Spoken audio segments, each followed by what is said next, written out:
ஓம் நம் கணபதியே நமக. அனைவருக்கும் அன்பு வணக்கம். டேய் ராம், விஷயம் தெரியுமா உனக்கு? இன்று முதல் தினம் நமக்கு ஒரு ஸ்பெஷல் கிளாஸ் வச்சிருக்காங்கடா என்று சொன்னான் ரவி. ஓ அப்படியா, அது என்ன ரவி என்று கேட்டான் ராம்.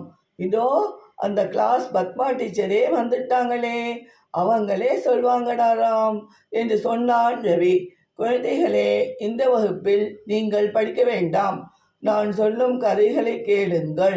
இறுதியில் அதிலிருந்து உங்களுக்கு என்ன புரிகின்றது என்று சொல்ல வேண்டும். ஓகேவா என்று கேட்டாள் பத்மா டீச்சர். ஓகே டீச்சர் என்றனர் குழந்தைகள்.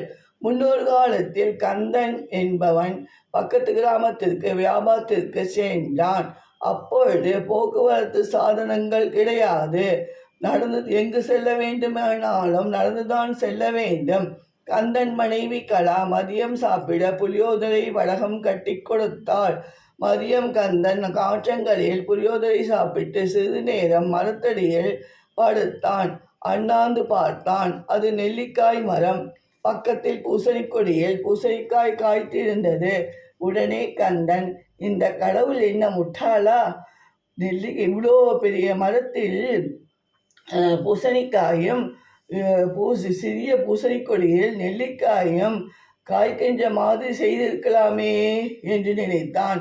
கந்தன் நினைத்த அடுத்த நிமிடமே மேலே இருந்து டக் டொக் என்று ஒரு நெல்லிக்காய் அவன் தலையில் விழுந்தது. அப்பாடா, என்னமாக வலிக்கிறது!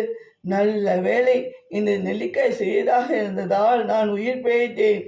இதுவே பூசணிக்காய் மேலே இருந்து விழுந்திருந்தால் என்ன ஆகியிருக்கும் என்று நினைத்தான் கந்தன். கடவுள் எல்லாவற்றையும் சரியாகத்தான் படைத்திருக்கிறார். நாம் தான் தவறாக புரிந்து கொண்டேன் என்று நினைத்து கொண்டே தன் பயணத்தை தொடர்ந்தான் கந்தன். இந்த கதையிலிருந்து உங்களுக்கு என்ன புரிகிறது என்று கேட்டால் பத்மா டீச்சர். கடவுள் எல்லாம் கரெக்டாக படைச்சிருக்கார் என்பதுதான் என்று சொன்னான் ராம்.